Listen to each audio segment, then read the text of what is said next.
This is home for 6-year-old Saja, her baby brother Abbas, and the rest of their siblings. This family of squatters moved into this makeshift house 2 years after they were evicted from their home for not paying their rent.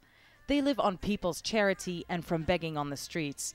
The mother Dunya says she has little hope of a better life for her 9 children. Living like this, we have no future, she tells us. We have no one to help us. It is like everyone is turning a blind eye to us.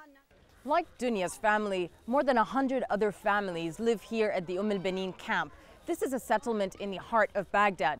There was some hope among camp residents that their voices will be heard through this visit by Antonio Guterres, the High Commissioner of the United Nations Refugee Agency, UNHCR.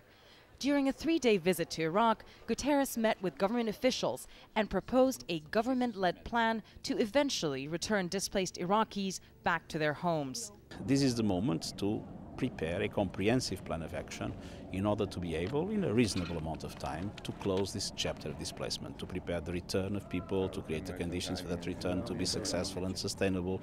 The sectarian violence that gripped Iraq for years drove hundreds of thousands of families from their homes. UNHCR estimates that more than 1 million Iraqis are displaced within Iraq and that 2 million more have left the country. As security improved over the past few years, some refugees returned home.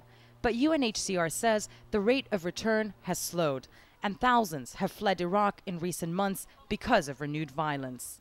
Guterres hopes Iraq's new government will take steps to deal with the dramatic displacement crisis, as the Prime Minister himself has already promised. But many of the families here say they have no faith in promises by their politicians. Like nearly half of Iraq's displaced people, they live in slums, in extremely dire conditions. Guterres hopes his visit will focus the world's attention on Iraq's forgotten ones. The world lives from crisis to crisis.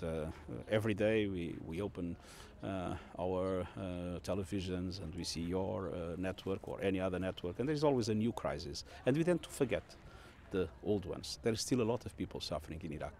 Suffering that is becoming unbearable for Dunya and her family. A life, she says, is like a slow death. Jumana Karachi, CNN, Baghdad.